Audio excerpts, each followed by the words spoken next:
de conversa hoje nesse espaço. Quero agradecer aqui a presença do Rafael.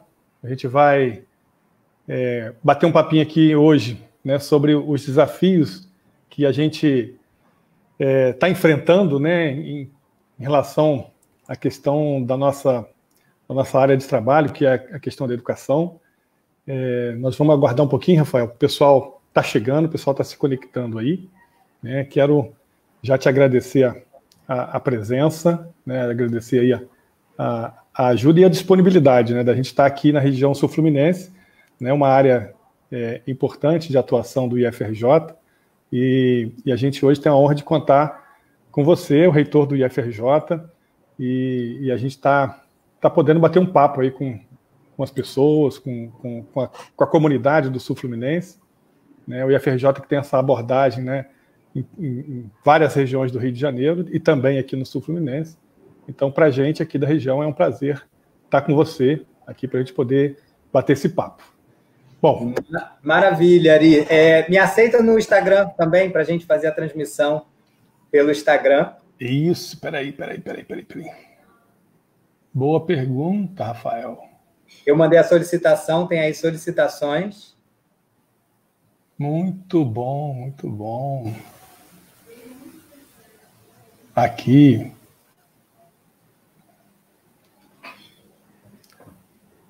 Pronto. É muita tecnologia e a gente fica aqui perdido até dar conta de tudo. Os dois. Assim, agradecer a todo mundo que está nos ouvindo, né, que está acompanhando com a gente. É um prazer muito grande a gente ter essa oportunidade aqui hoje. Pedir desculpas ao pessoal se tiver algum problema, né, técnico. Nós somos, eu em especial sou meio cru em tecnologia, mas a gente está, em tempos de pandemia, a gente está enfrentando vários desafios, né? E entre esses desafios é a inclusão digital forçada, né? Então, te agradeço aí pela ajuda, pela colaboração. E hoje, né, nós te convidamos para a gente fazer um papo, né, para falar sobre o desafio da educação em tempo de pandemia, né? Nós estamos em 21 de maio, dia que o Brasil alcança aí uma triste marca de mais de 295 mil infectados pelo Covid-19, pelo coronavírus. Nós batemos a casa de mais de 19 mil mortos hoje. E a gente começa essa live nos solidarizando com todas essas famílias que perderam pessoas nessa guerra aí contra o coronavírus. É um desafio muito grande.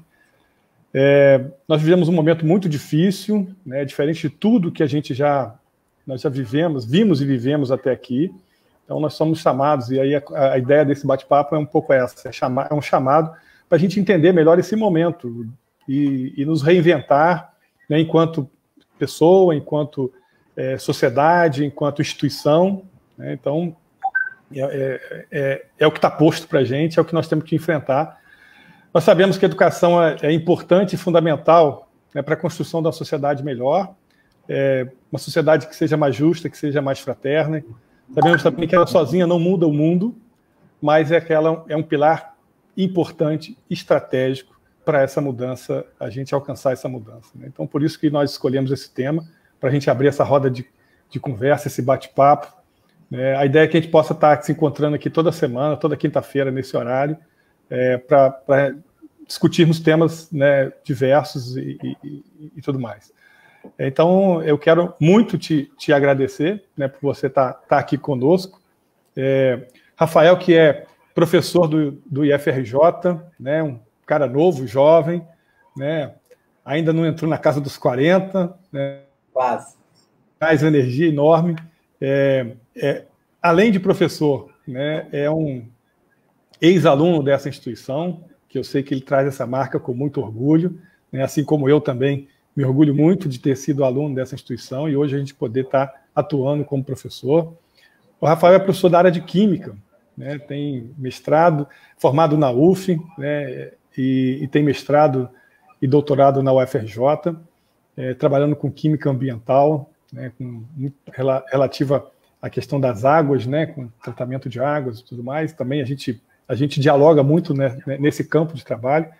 E eu tive o prazer de, até o mês passado, compor a equipe do Rafael na gestão do IFRJ. Eu fui pró-reitor de desenvolvimento institucional na gestão dele.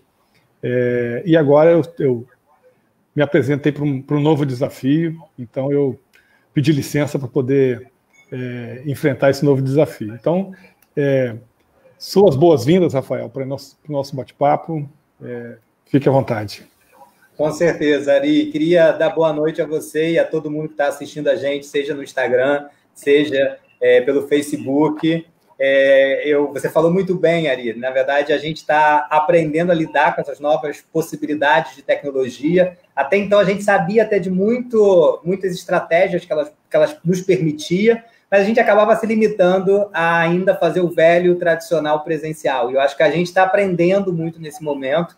Então, é um grande prazer poder estar aqui com você nessa live, poder dialogar com você, né? Assim, somos ex-alunos dessa instituição e a gente tem essa vivência em sala de aula, vivência em gestão. Então, eu fico muito, muito, muito feliz de você ter me convidado, agradeço demais o convite e sempre é bom conversar com você. Eu estou até lembrando que teve uma vez que a gente fez também uma ação no YouTube e aí eu te entrevistei. Agora a gente vai fazer um pouco essa live, trocar um pouco de conhecimento aqui e eu espero que a gente possa dialogar aí com todo mundo que está assistindo a gente aí, desse estado, de Volta Redonda e do Brasil inteiro, né, que acaba envolvendo aí também.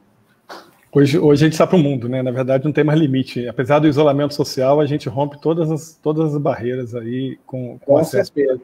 E outra coisa, Ari, assim, eu acho que você iniciou muito bem também, assim, a gente está num momento muito difícil, né? Essa questão da pandemia, né? A forma como esse vírus é tão veloz na sua contaminação, né? Por mais que você tome cuidado, mas qualquer fragilidade, você pode permitir a contaminação, então você tem que ficar vigilante todo o tempo, né? A gente está vivendo a possibilidade de conhecer as novas tecnologias, mas também ter que viver um momento que você está isolado em casa, privilegia isso, né, com toda a questão econômica, com toda a questão que a gente está vivendo. Então, assim, eu acho que a gente está num momento muito de aprendizado. Por isso que essas lives, eu acho que elas também são importantes, porque a gente permite trocar, e mais do que isso, as pessoas saberem também o que a gente está vivenciando, né? E a partir do momento das experiências que a gente colocar, essas pessoas podem ter melhoria nesse confinamento que a gente está vivendo, nesse desespero para preservar as pessoas que a gente ama. Então, eu acho que a gente vive um momento muito triste, mas eu tenho certeza que a gente vai superar, e a gente só vai superar com diálogos como esse, que eu acho que a gente avança aí muito em vários temas, né? Então, te agradecer por essa lembrança, se solidarizar com todas as vítimas, né? Todas as vítimas no estado do Rio de Janeiro, né? A gente sabe a importância que tem cada vida, né? Então a gente espera que essas famílias, nessa dor tão pesada que eles estão vivenciando, eles possam se confortar com muita fé e com muita esperança, assim, que a gente sabe do impacto que é uma vida nessas famílias, né? Com certeza. E por conta disso, né, Rafael, desse momento, né, a gente está vivendo uma pandemia, né, tudo isso, todo mundo mais que já sabe, isso que vem lá da China. De repente, a gente decreta uma pandemia aqui no Brasil, muita gente não sabia o que significava isso, o que significava de reflexos para a sua vida. A gente entra meio que de um dia para outro num isolamento social, ou na orientação de um isolamento social, onde as pessoas são, né, de repente, convocadas e instadas a ficar em casa, né, por conta exatamente dessa preocupação com a sua vida e a grande capacidade de infecção. A gente tem um fechamento abrupto das escolas do Brasil todo, e em especial nós estamos falando, né, do nosso instituto, da nossa instituição. Eu me lembro que você estava em Brasília no dia né, numa reunião lá em Brasília, no Ministério da Educação, quando você ligou para a gente aqui no Rio e falou assim, olha, prepara porque a gente vai... A informação aqui é muito séria e a gente vai precisar tomar medidas importantes, estratégicas e às vezes duras, né? Num primeiro momento onde as pessoas não estavam entendendo nada disso, até porque o IFRJ foi a primeira instituição federal do Brasil a suspender as suas atividades acadêmicas, né? A Unicamp foi a primeira instituição, a primeira universidade pública, e o IFRJ foi a primeira instituição federal a fazer isso. A gente desorganiza a vida das pessoas como um todo, porque, na verdade, muitos pais de alunos no Brasil inteiro continuam trabalhando, são trabalhadores dos serviços essenciais, tinham na presença da escola não só a normalidade da vida do seu filho, mas também um tempo de segurança e garantia que a criança estava na escola. Por outro lado, a escola também é um lugar, né, de convívio social. Essencialmente, a escola é um lugar de convívio social, e a escola é um lugar de aglomeração natural, que a gente vive em grupos, em turmas, né, em trabalhos. A escola não existe sozinha, né, com pessoas distantes. Pelo contrário, a escola trabalha na construção de pessoas, né, na construção de pessoas, né, e quanto mais colaborativa ela for, mais comprometida com essa formação cidadã também ela tem característica de ser. E a partir daí, a gente, meados de março, a gente é colocado numa situação de fechar a escola, de fechar o IFRJ, os seus campos, suas unidades, né? Esse cenário nos traz hoje, cerca de 60, 70 dias depois, a grandes questionamentos, grandes perguntas, e isso vai se replicando nas redes municipais, nas redes estaduais, em toda a rede federal do Brasil.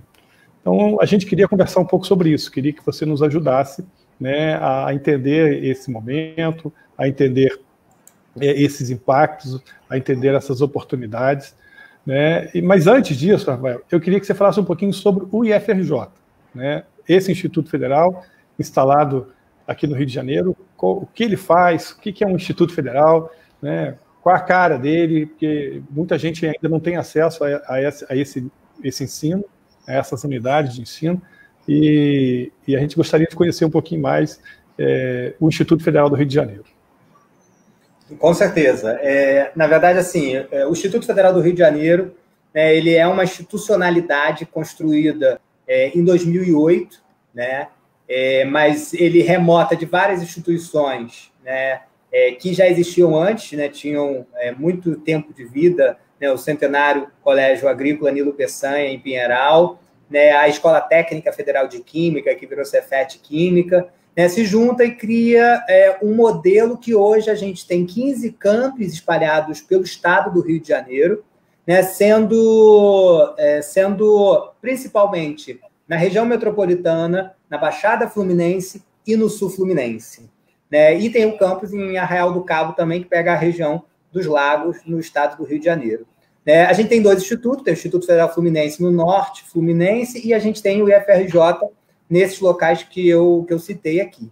Então, na verdade, é uma instituição que ela trabalha a verticalização de ensino, né? Porque, por lei, 50% das nossas ofertas de cursos devem ser na educação profissional de nível médio, né? O técnico, atrelado ao ensino médio, o técnico subsequente, concomitante, pós-médio, que as pessoas também conhecem. Então, assim, é uma institucionalidade que hoje tem 16 mil matrículas no estado do Rio de Janeiro, né? 15 campos, com a reitoria na capital, diversos cursos técnicos, graduação, mestrado e o doutorado que a gente conseguiu aprovar na nossa gestão, né, em 2018. Então, a gente chegou na verticalização completa do ensino. Você começa no início da formação, na qualificação profissional, podendo chegar até o doutorado. E nessa nova institucionalidade, a gente acaba tendo uma amplitude de atuação.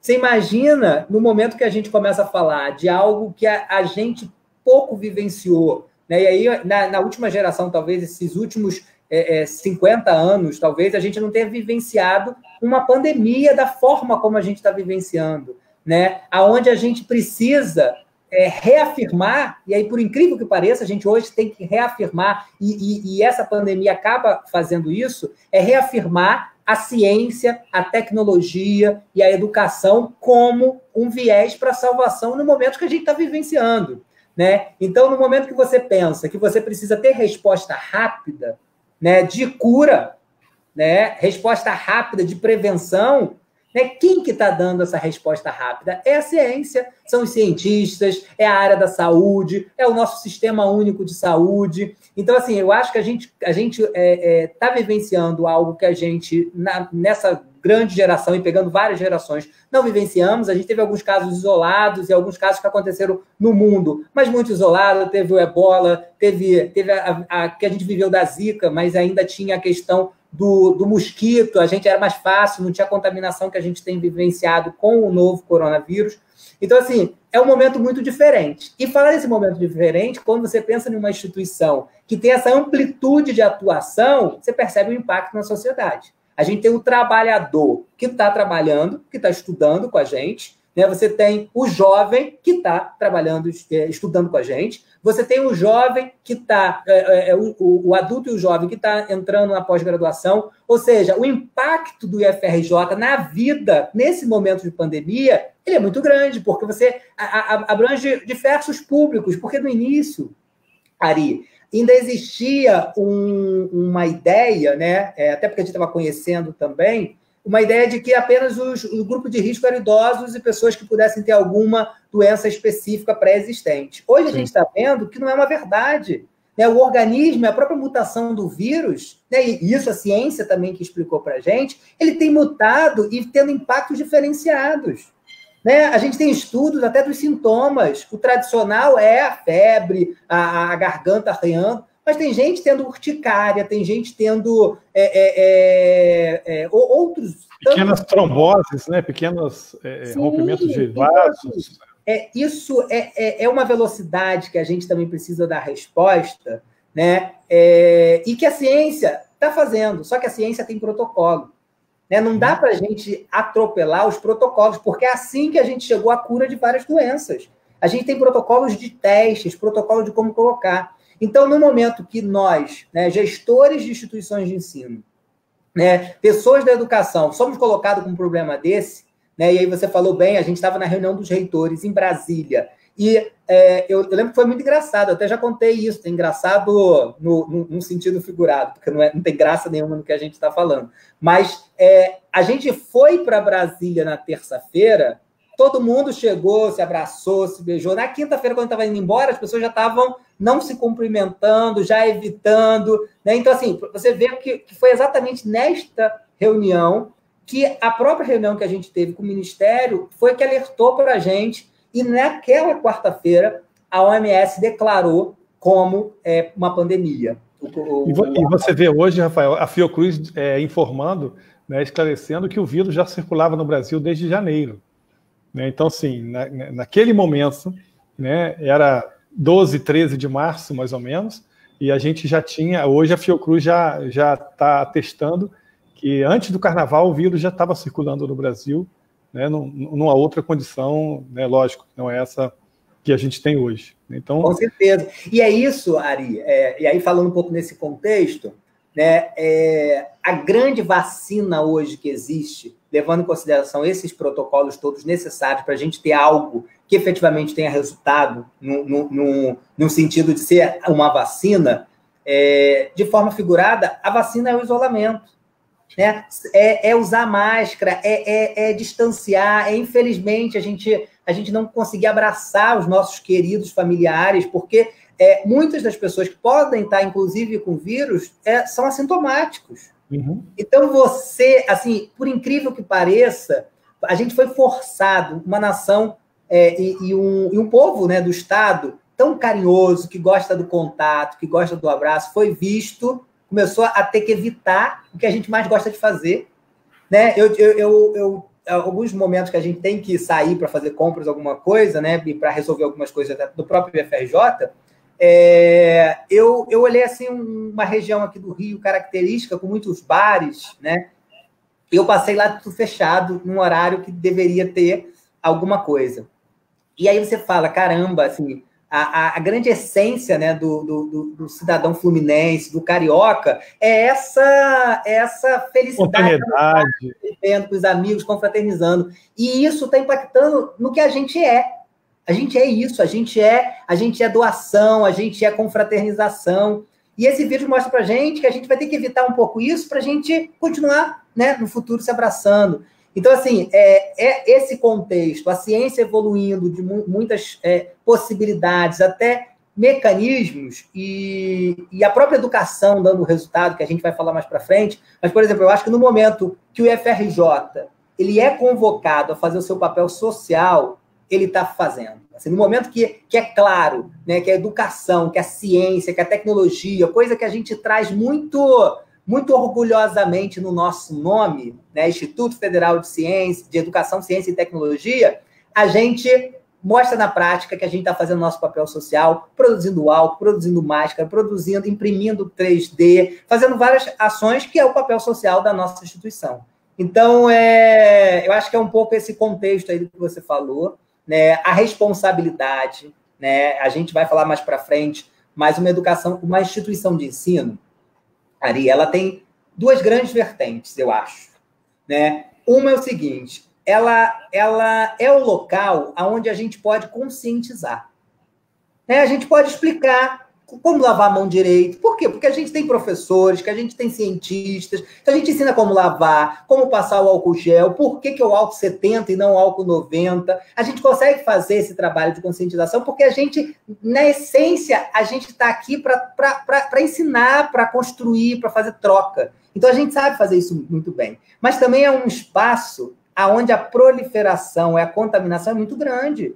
Você tem jovens que muitas das vezes estão tudo aglomerados, tudo se abraçando, tudo tendo contato. Você tem salas de aula onde você tem pouco espaço e aí você acaba tendo risco de contaminação. Então, ao mesmo tempo que a escola é o potencial para ensinar e aprender, ela também é uma possibilidade da gente ter a contaminação. Então, por isso que a gente precisava ser rápido. Então, o IFRJ, no momento que a gente está na reunião e a gente identifica a necessidade de ser rápido, a gente fez isso. Então, assim, eu acho que esse retorno e essa forma como a gente agiu, e você pontuou muito bem, a gente foi a primeira instituição federal do país que suspendeu por 5 dias inicialmente as aulas. Então, ali já era para preservar vidas. Eu falo isso, a gente nunca vai conseguir saber se preservou, mas eu espero, na minha consciência, eu acho que a gente preservou sim. Porque era um momento que as pessoas ainda não entendiam que era uma pandemia e estavam expostas, mas não por alguma ideia diferente, mas é porque não sabia, não entendia, a gente nunca viveu isso. Então, assim, eu acho que a gente fez no tempo que a gente achou que seria correto, a gente preservou muitas vidas e a gente está fazendo todo um planejamento para que esse impacto, por mais que a gente saiba que vai ter impacto na vida de todo mundo, que a gente faça um planejamento, que a gente entenda essas necessidades, que a gente consiga fazer algo correto para a gente voltar e voltar com segurança. Eu acho que esse é o principal, porque se a gente não se planejar para voltar com segurança, pode ser que muitos da gente nem volte. Exatamente. E uma coisa que eu acho que é importante as pessoas terem noção também, Rafael, é a dimensão daquilo que a gente oferece do ponto de vista de áreas de formação. Né? Muita gente não sabe, por exemplo, que o IFRJ tem curso na área de saúde. Né? A gente tem aqui, né, a escola, o campus em Pinheiral, que tem um histórico de formação agrícola, mas não só trabalha com a formação agrícola. A gente tem uma formação aqui em Volta Redonda, que vai para o campo da área industrial, né, da automação industrial, por exemplo. A gente tem um campus em Resende, que vai também no campo da segurança do trabalho, no campo do turismo. Então, assim, tem aí todos os setores com seus impactos diferenciados e a gente tem os nossos professores, né, pensando, ajudando a pensar, ajudando a atuar, né, nesses campos. A gente tem aí a escola de Química, que dá origem, né, também à instituição e, portanto, o que mais se fala hoje em todo o processo da química, porque, na verdade, se fala em álcool gel, se fala em vacina, se fala em medicamento, e a química envolve tudo isso na nossa vida. Né? A gente tem as nossas áreas de microbiologia, que são também áreas de referência. Acho que era importante você também falar um pouquinho sobre isso. Como é que o IFRJ navega em todas essas áreas de conhecimento um pouquinho para a gente? Não, com certeza.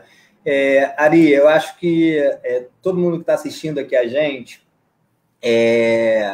está tendo uma oportunidade, exatamente por esse papel social, que eu acho que o FRJ ele tem se consolidado, inclusive porque a nossa gestão ela tem trabalhado em mostrar esse potencial, né? Mostrar o quanto a gente consegue ser uma instituição, né, que cumpre o seu papel social também nesses momentos mais difíceis que a sociedade precisa da gente, né? E a FRJ faz pesquisa, né? E a nossa pesquisa, qual é o resultado e o impacto na sociedade? O FRJ faz extensão, né? E quais os debates que a gente está fazendo sobre como essas atividades extensionistas pode emancipar pessoas, né? Pode gerar economia, pensar na economia criativa, pensar nas diversas possibilidades. Então, no momento que se cria o Instituto Federal, se cria uma instituição que ela é multidisciplinar, ela é interdisciplinar.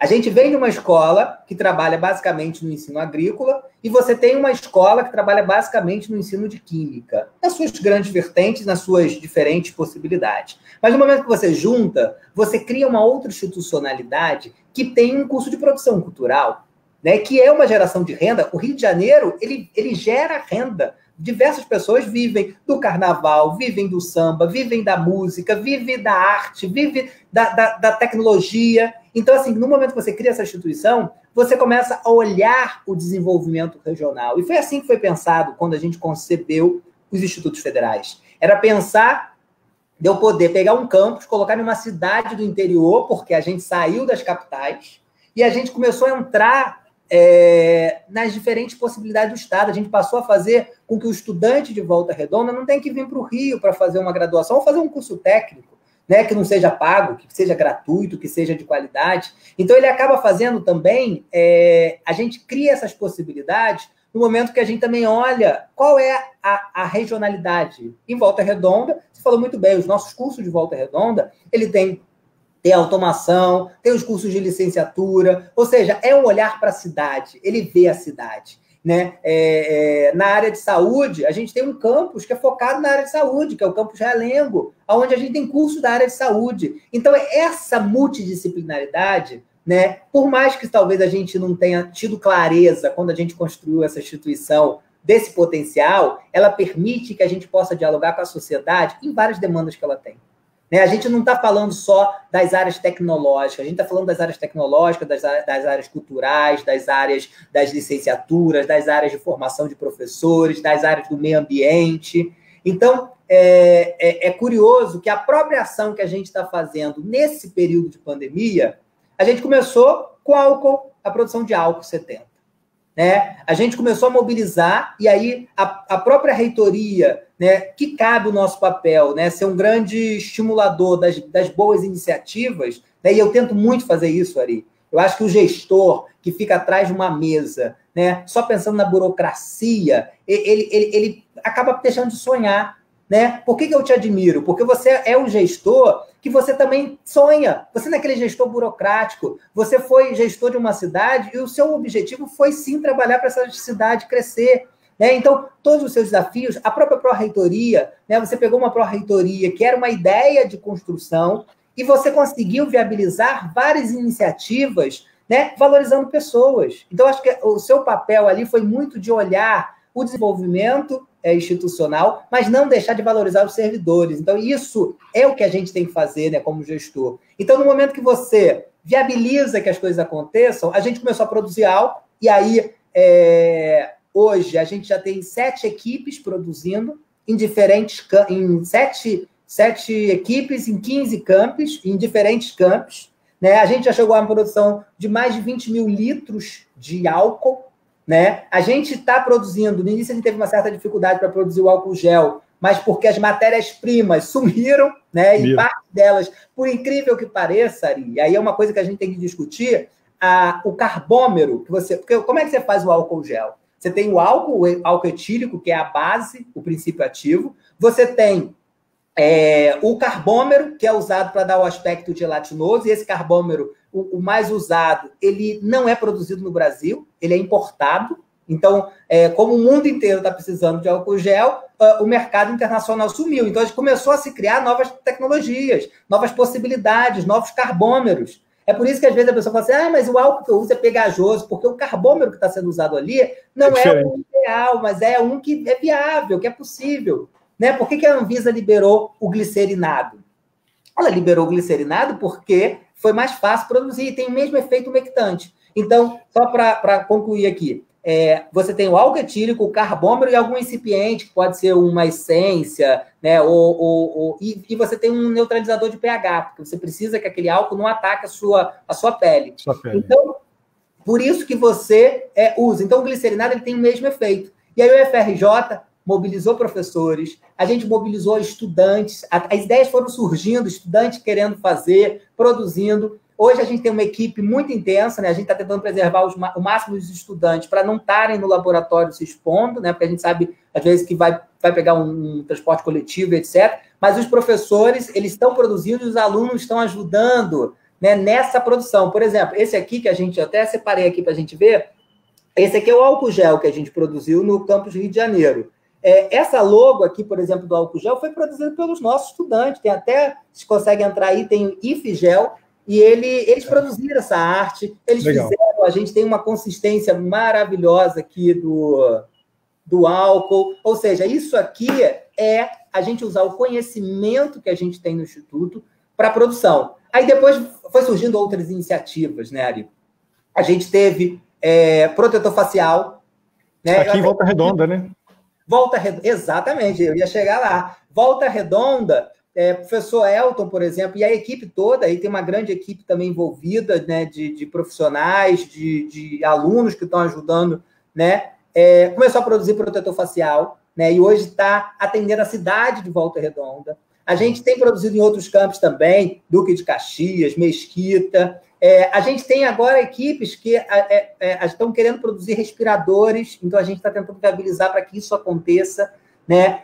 Tem câmaras de controle, de isolamento do paciente, que ajuda a preservar a vida, a gente está iniciando. Ou seja, a gente hoje, né, a gente pode não ter pensado em 2008, mas a interdisciplinaridade, a multidisciplinaridade dessa instituição permite a resposta que a sociedade precisa em diferentes áreas do conhecimento. E a gente está percebendo cada vez mais isso nos momentos que a sociedade mais precisa de ciência, de educação e de tecnologia. Então, Rafael, mas só que isso tudo, né, e acho que a importância da nossa live é muito por aí, né, da gente poder mostrar tudo que está por trás de uma instituição pública federal de ensino, de ciência e tecnologia, que hoje, aos olhos da maioria, ela está fechada, mas, na verdade, ela não está fechada, ela tem uma dinâmica diferente que está fazendo toda essa demanda, né, de questões. Mas eu te pergunto o seguinte, como é que está, né, sendo pensado o desafio do aluno, né, o desafio do dia a dia, do ensino, que essa é uma grande aflição, é uma grande ansiedade, né, de todo mundo. Né? O primeiro movimento, talvez o possível agora, principalmente movido pelas instituições privadas, elas estão indo para a educação à distância, foram jogadas na educação à distância, né, professores e alunos jogados num processo totalmente diferente da sua prática pedagógica, do seu viver pedagógico. A gente tem, inclusive, várias prefeituras também, aqui em Volta Redonda, por exemplo, a gente teve a iniciativa do governo municipal de colocar os alunos do ensino fundamental também na educação à distância, com plataforma de ensino. Mas como é que... esses são desafios novos, e esses desafios são...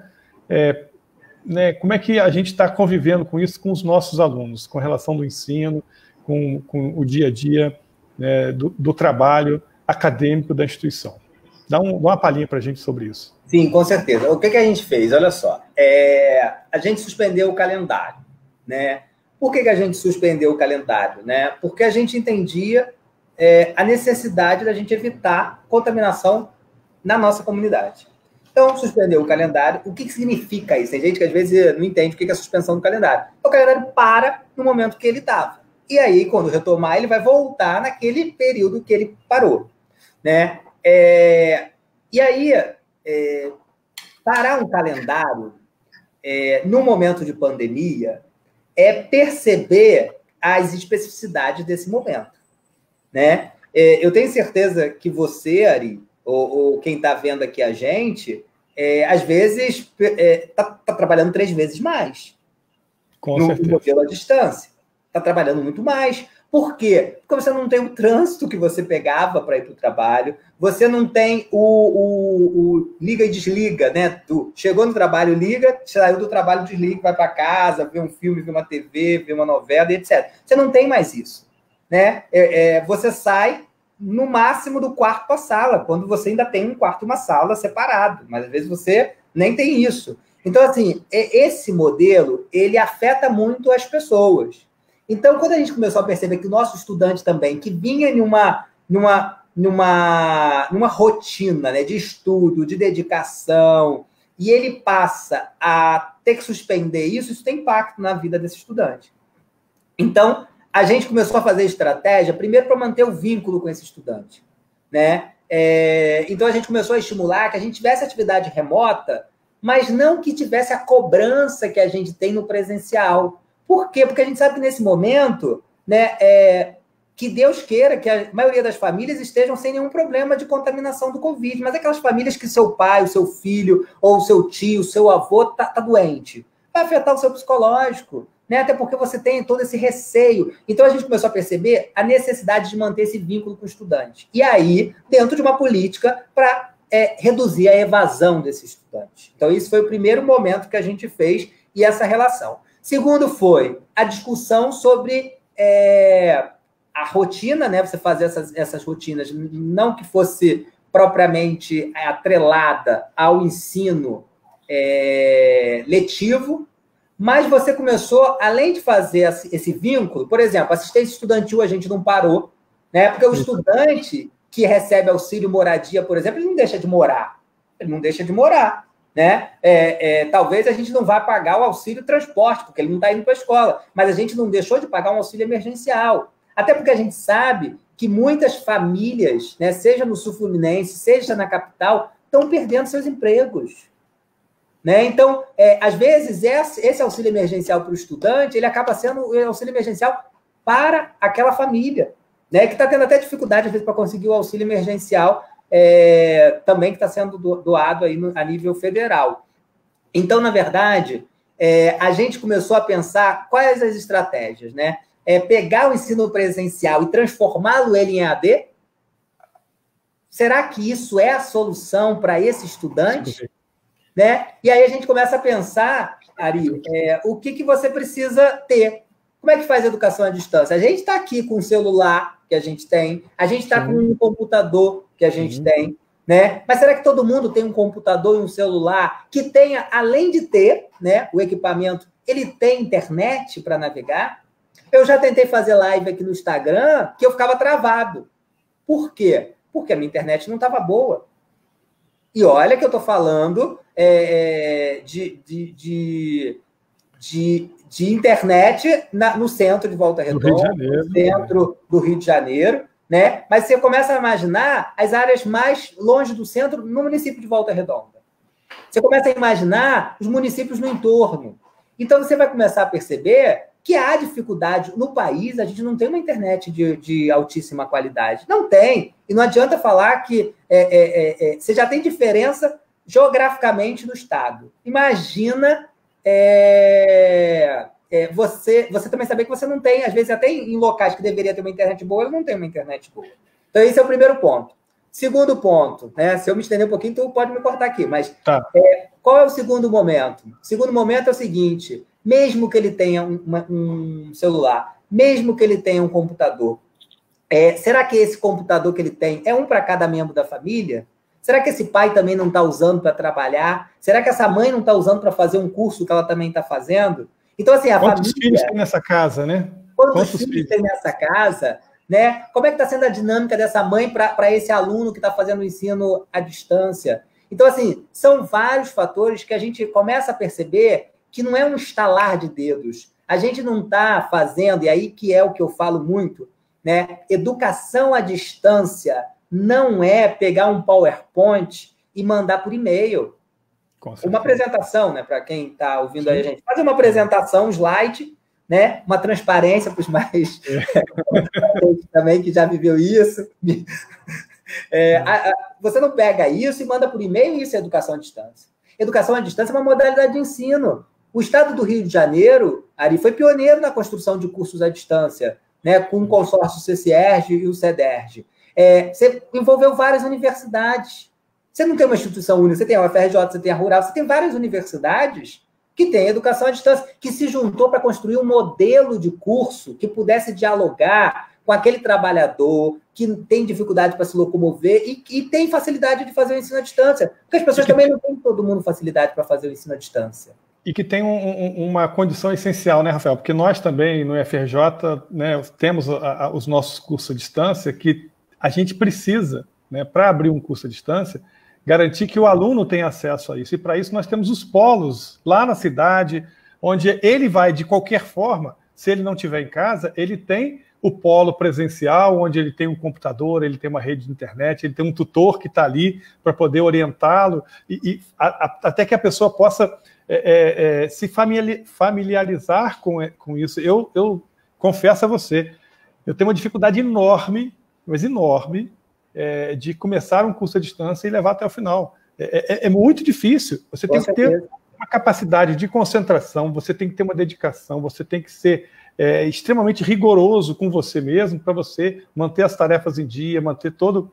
Então, assim, não é simples você simplesmente falar assim, montamos uma plataforma, abre o seu computador e se vira. Que Sim. computador é esse? Que internet é esse? Que tutor é esse que você tem para poder mergulhar nesse universo completamente novo?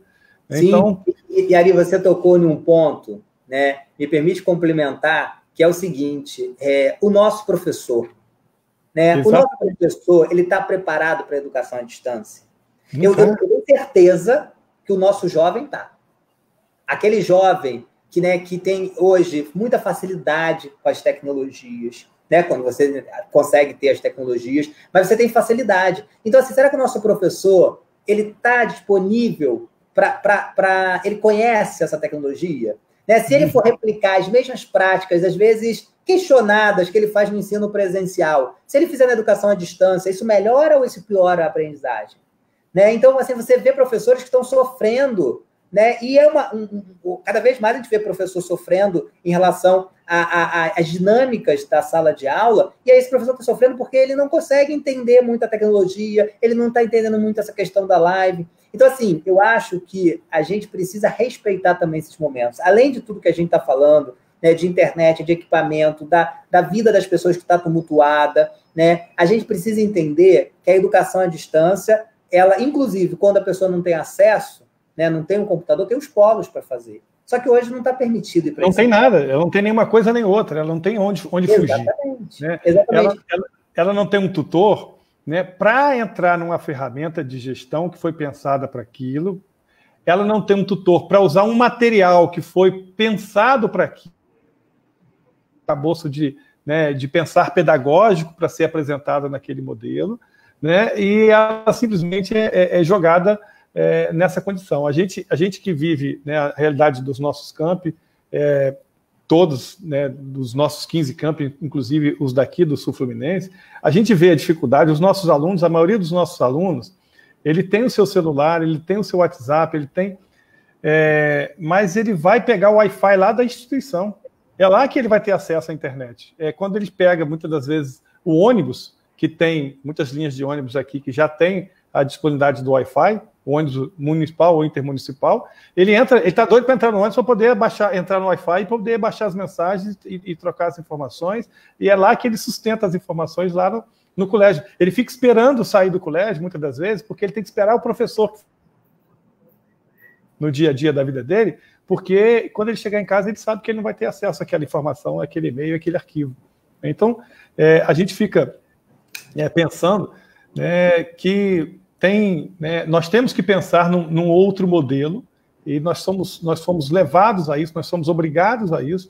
Agora, a gente tem que pensar também, como você disse, e assim, tem pessoas por trás disso, né? E você tem pessoas, professores, por exemplo, que não estão capacitados, não têm acesso também, não têm alfabetização digital suficiente para poder usar essas ferramentas todas, e muitas das vezes eles não estão em condições psicológicas, né, por estarem isolados, por estarem sofrendo, né, uma série de restrições, e ele não se razoável para poder tocar um projeto pedagógico tão diferente, tão inovador e desafiador como esse. Então fica aí a nossa preocupação para que a gente possa, né, os nossos gestores públicos possam entender isso. Eu não tenho dúvida que eu acho que isso a gente passa por esse momento a gente passará melhor nesse momento a partir do momento que a gente consiga conversar com todo mundo, né? Então, eu acho que esses desafios, eu acho que passa muito por um momento, agora que acho que já passou meio que um turbilhão, né? Um mês passou, 2 meses passaram, e a gente ainda não tem uma previsão de retorno, porque a gente ainda está no crescimento da curva no Brasil, então, assim, é uma realidade muito nova, né? Eu acho que a gente já entra num momento que a gente tem um pouquinho mais de maturidade, né, para pensar essas saídas, para pensar um pós-isolamento social, né? E, ao mesmo tempo, que está hoje na crista da onda da discussão, né, é a questão do Enem, né, porque você tem aí toda uma questão do adiamento do Exame Nacional do Ensino Médio, onde, né, os nossos alunos do ensino médio estão nessa angústia também, porque estão se preparando para isso, e a gente tem um governo que simplesmente não se permite abrir uma discussão, né? Ontem, pelo que tudo se indica, o Rodrigo Maia conseguiu fazer uma orientação de pé de ouvido para que o MEC ceda na questão do adiamento por 30 ou 60 dias, né? É um adiamento que não vai resolver, é um adiamento que a gente precisa parar para pensar e discutir com a sociedade brasileira, com as universidades, com os institutos, com as representações estudantis, com a representação docente, com a representação, né, de outros segmentos, como fazer essa abertura, como fazer esse Enem, como fazer essa abertura das instituições no futuro, no ano que vem, né? Então, como é que você está vendo isso? Como é que você está vendo esse momento dessa discussão do Enem, Rafael? Eu acho que assim, a gente precisa fazer um resgate do que é o Enem, né? O Enem, ele é uma grande oportunidade, né, e construído por várias cabeças pensando e construindo, que analisa o estudante de uma forma mais completa, né? O Enem passou por várias transformações. Eu acho que hoje o modelo é um modelo que permite que a gente consiga fazer um acesso, um exame nacional do ensino médio, e que ele possa permitir observar esse estudante e como ele está preparado para o ensino superior, né? Então, assim, primeiro tem que entender essa entrada. Então, essa entrada, ela não pode ser forçada, ela não pode ser a construção do antigo vestibular, né? Que a gente até vê alguns ainda, mas, assim, não pode ser aquela ideia, né? Eu lembro que a gente tem cara de jovem, mas eu fiz vestibular na época que não existia Enem. Eu fiz vestibular onde eu tive que escolher se eu escolhia fazer o UF, se eu escolhia fazer o Rural, se eu escolhia fazer o UERJ, porque batia algumas datas. Não posso falar que eu fiz vestibular CES Gran Rio, né? Então, você quase fez um Enem. Eu não. Então, assim, eu tive que fazer escolha, eu tive que fazer 5, 6 provas. Então, assim, o Enem ele conseguiu unificar e melhor ser construído na proposta que a gente está conseguindo fazer para analisar essa entrada do estudante. Esse é o primeiro ponto. O segundo ponto é analisar para que serve o Enem. O Enem serve para entrar na universidade. E o pós-Enem? O pós-Enem é o SISU. O pós-Enem é a entrada na universidade. Em qual universidade? Na sua grande maioria, apesar das privadas usarem também o Enem como nota, mas na sua grande maioria é para as universidades públicas, que muitas delas estão com o calendário atrasado. Então, quando você começa a forçar, né, uma ideia de que isso tem que ser prazo, ou então justificar que grande parte dessas pessoas são aquelas pessoas que foram excluídas do processo e por isso elas não conseguiram, num primeiro momento, passar na universidade, porque estudou numa escola que teve dificuldade, porque estudou numa região com dificuldade, porque não conseguiu ter, naquele momento natural dele, no tempo certo, ele conseguiu passar no primeiro. Então você começa a dizer, não, mas quem faz o Enem é quem já tem o ensino médio, Não é. Existe um percentual também que você está fazendo naquele momento. Mas às vezes você não conseguiu, naquele ano passado, ter esse resultado por causa de várias condições. Então você precisa entender essa essência do Enem. Primeiro, uma construção de uma prova que tentasse ser menos.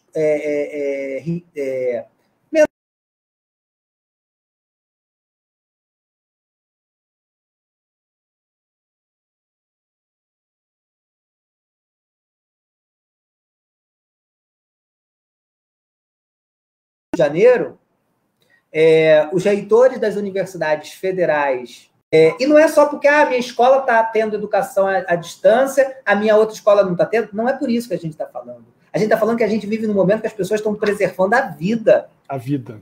É muito mais do que isso. Muito mais do que isso. Entendeu? Eu não posso dizer que essas pessoas são obrigadas a entrar numa vertente de ter a obrigação, né, de fazer esse movimento, se você está tentando se preservar, você está cuidando de pessoas que precisam, você está cuidando dos seus familiares, você está preservando. Então, assim, é muita crueldade a gente pensar, né, que é só uma questão de data.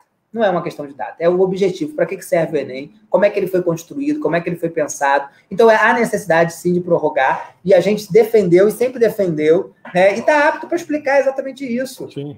Né? Está apto para dizer para as pessoas que o calendário todo tá confuso. Né? Esse ano vai ser um ano muito difícil. E se a gente não tiver essa sensibilidade, se a gente não preservar qual o objetivo real, né? O que a pandemia vai trazer de bom para a gente fazer uma reflexão das nossas vidas, se a gente não fizer isso, a gente vai... não vai ter servido de nada isso tudo. Né? E a gente tem que tirar o lado bom. Assim, acho que as coisas vão passar e a gente vai superar. Eu não sei como é que está o tempo da live aqui, tem que lembrar que o Instagram é uma hora. Isso, a gente tem ainda 8 minutos para a nossa conversa. Na verdade, é o seguinte, tem uma outra questão, Rafael, que eu acho que é muito importante. Deixa eu só falar uma coisa, Ari, desculpa te interromper. É que a gente está recebendo várias falas aqui no Instagram, né? E aí, é meio dinâmica que a gente não consegue responder, mas assim, as pessoas estão concordando muito com a gente aí, essa questão da EAD, né? Mas eu acho que é isso mesmo, a questão...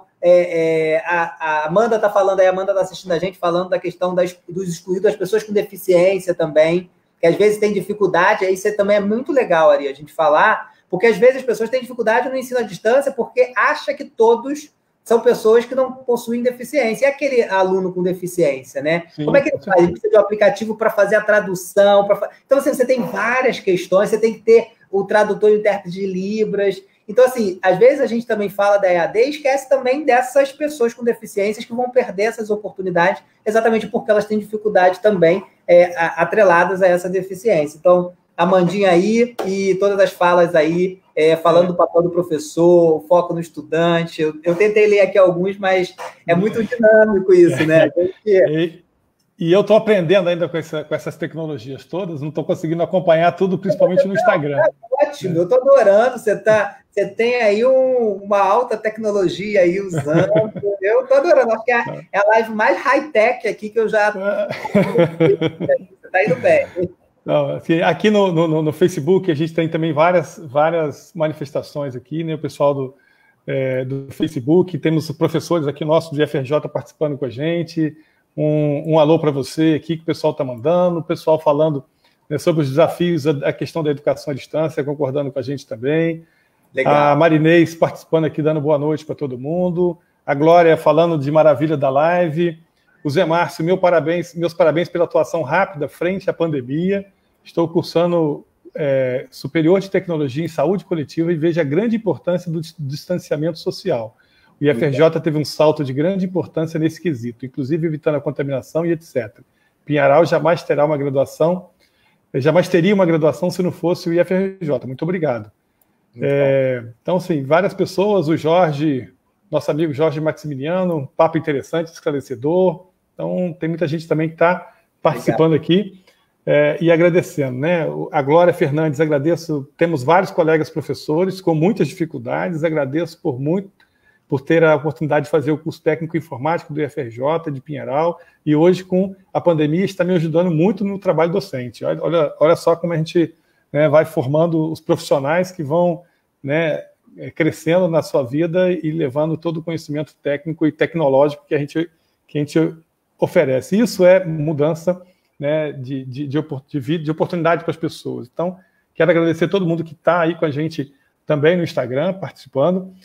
Rafael, a gente tem 5 minutinhos. Então, assim, como é que é um resumo, né, desses desafios? O que a gente tem pela frente? Qual é a mensagem que a gente vai deixar para todo mundo para que a gente possa sair melhor, né, o melhor possível que a gente pode sair desse processo todo, crescendo em outras áreas que a gente antes não dava tanta importância e não se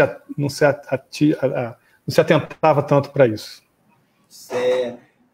Então, assim, ninguém quis viver esse momento, né? Ninguém imaginou, né? Duvido que se a gente em janeiro falasse que a gente ia todo mundo ficar em casa, né? Que você ia ter pessoas que iam morrer de forma muito rápida, né? A gente nunca iria conseguir imaginar isso. Então, assim, ninguém quis, ninguém pensou isso. Então, a gente hoje que a gente é colocado, né, nesse grande desafio, que é viver esse momento, eu acho que a gente tem que tirar alguma lição positiva de tudo isso, né? Primeiro, de valorização da ciência. Eu reforço isso, Ari. Porque, às vezes, a gente vê os cientistas, e eu que sou da área da química, eu que já fui muito para laboratório, eu que já fiz pesquisa, iniciação científica, né, que fui para o laboratório para sintetizar feromônio, eu trabalhava com síntese de feromônio, e você ficava horas no laboratório para sintetizar micrograma do produto. Você sabe o que é o trabalho do pesquisador? O trabalho do pesquisador é essa busca. Então, eu forço sempre que a gente precisa valorizar a ciência, a tecnologia. Eu acho que isso é o mais importante. Segundo, todos nós, professores, estamos aprendendo, né? A gente já sabia, né? Mas eu acho que reforçou o quanto faz falta os nossos alunos, né? Quanto faz falta esse contato, né? Esse contato ele é essencial. E como isso faz falta? Então, a gente começou a dar valor, e eu acho que a gente vai levar de aprendizado isso, a dar valor ao abraço, às pessoas, o convívio com a família. Que Dia das Mães triste que a gente viveu de não poder abraçar, compartilhar, rir, né, com as nossas famílias, né? A gente teve que viver isso tudo. Então, para viver isso tudo, a gente precisa aprender alguma coisa com isso. Então, acho que é dar valor ao outro, né, dar valor às oportunidades, perceber a discussão, inclusive, do acesso à tecnologia, né, o conhecimento e as novas formas de conhecimento, né? A gente tem outras oportunidades de conhecimento. Será que aquela coisa rígida que a gente tem de semestre, de carga horária, isso é o que mais importa? Né? Será que é isso? Então, assim, a gente precisa usar, né, isso tudo a favor de um aprendizado. Então, eu acho que a gente tem feito muito isso, né? Dar valor à família, dar valor ao convívio com os estudantes, a troca que acontece em sala de aula, os encontros com os amigos, as festas. A gente está vivendo festas à distância. Então, assim, eu acho que isso tudo vai ser... Eu fiz meu aniversário de 50 anos dando brinde à distância. Isso é bom. Eu vou fazer segunda-feira o meu. Então, assim, eu acho que é um pouco isso. Assim, a gente precisa usar a favor. Eu sei que é um momento difícil, eu acho que muito da gente está passando por muitas dificuldades, mas eu acho que a gente precisa, sim, tentar tirar o lado bom disso tudo, né? Obviamente, a gente está perdendo pessoas, a gente está perdendo amigos, e vai ser difícil a gente recompor isso tudo, mas a gente precisa ter muita fé. Eu acho que isso tudo vai passar, né? O IFRJ tem aí tentado ajudar a amenizar esse sofrimento das pessoas. Os nossos estudantes podem ficar tranquilos, que a gente vai voltar. Estudantes e servidores, né, que estão assistindo aqui a gente. Sim. A gente vai voltar no momento que a gente tiver clareza da necessidade de voltar, né? Mas a gente vai voltar, né? Isso tudo vai passar, a gente vai aprender, a gente vai evoluir e a gente vai dar valor a coisas que a gente não dava. E a gente vai ter aprendido a fazer live. Com certeza. Não, eu acho que o desafio está posto, né? A gente tem que sair dessa em condições... com toda a perda, né, humana que a gente já tem e que teremos ainda, infelizmente, mas a gente vai sair ainda enquanto sociedade, enquanto ser humano, muito mais fortalecido, muito mais humanizados, né, nessa questão, nessa luta. Então, eu tenho certeza, né, que a educação é um dos pilares para que isso aconteça, né, seja no ensino fundamental, seja no ensino médio, seja no ensino superior e na pós-graduação. A gente tem muito desafio pela frente, a gente tem muito o que fazer e a gente tem gente competente, capaz, que pode fazer isso para a gente no Brasil. Então, é uma grande oportunidade. A gente terminou aí a nossa live no Instagram, né? Encerrou o nosso tempo. Depois você salva aí no Instagram, não vai esquecer, hein? Tem que salvar. Sim, aí. Tá certo. Mas no Facebook a gente ainda está um pouquinho mais. Tem um pouquinho mais de garantia. Então, a gente aproveita aqui, né, essa oportunidade de te agradecer pela sua disponibilidade também, da gente estar conversando, a gente estar tratando desses assuntos aqui para a gente. Então, fica aí o nosso agradecimento a todo mundo que nos acompanhou, que esteve conosco e que esperamos que a gente tenha colaborado, né, com as pessoas para ocupar seu tempo, para vivenciar algumas coisas e trazer alguns debates novos no dia a dia das pessoas. Com certeza, obrigado, Rafa. Obrigado também, Ari. Adorei, bate-papo maravilhoso. Sempre é muito bom trocar experiência com você e ver toda a luta aí que eu acho que a sua história mostra pela instituição, pela educação, pelo meio ambiente. Você também está fazendo um ótimo trabalho aí. Eu tenho acompanhado a sua participação e estou na torcida. Sempre. Tá bom, meu amigo. Tá joia. Valeu. Obrigadão. Um grande abraço, pessoal. Uma boa noite. Valeu, tchau, gente. Tchau. Obrigado. Valeu.